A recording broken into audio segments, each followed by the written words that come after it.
Ja sam Ivanka, imam 50 godina. Od karcinoma sam obolila sa nepune 32, znači više od 18 godina se borim sa karcinomom.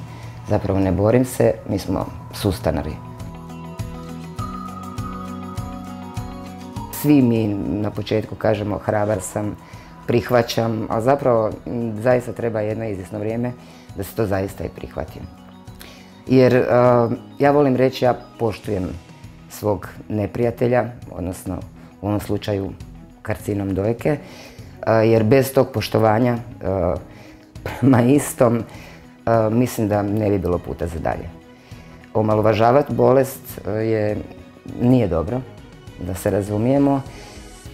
Isto tako i previše se bojati bolesti isto nije dobro, jer ja volim reći neke ljude ubije strah, a ne rak.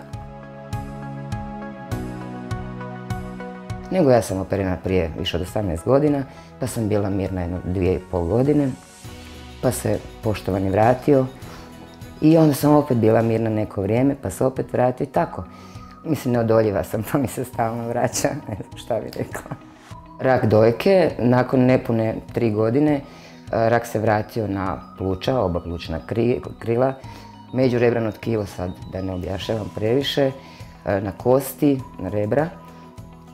I naravno da sam se opet uplašila, opet sve iz početka, iako je to neko meni poznat, znači bolest poznata, ali sve ide iz početka, jer ja sam sebi uvijek mislila samo da ne ode na meko tkivo. A on je došao i na meko i na tvrdo tkivo, međutim, nakon prvog šoka idemo dalje opet.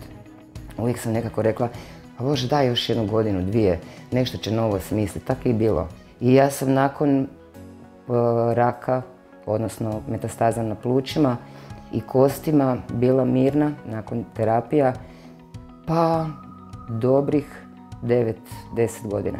Naravno, kad sam saznala da na jetri, od toga svi umru, tako su mi rekli, 1,5 godine, manje više kvalitetnog života. Evo, prošlo je 3,5 godine, ja živim još uvijek vrlo kvalitetno. Meni su se metastaze na jetri smanjile u pola.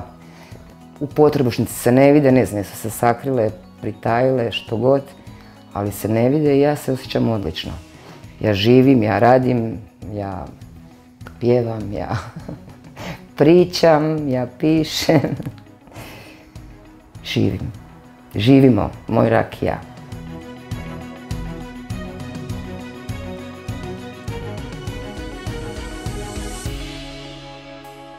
Teško je, zbilja je teško.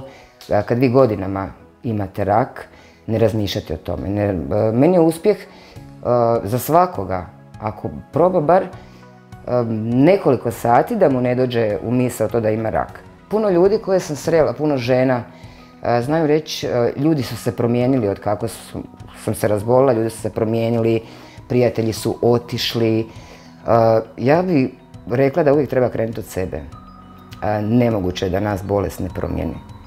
Sad, a isto tako volim reći, u bolesti se čovjek pokaže kakav je zapravo, pokaže svoje pravo lice. Ne znam, sam rekla da sam ja zapravo fakultet upisala kad sam se razbolila, i to ne prvi puta, nego kad sam izliječila metastaze na plućima.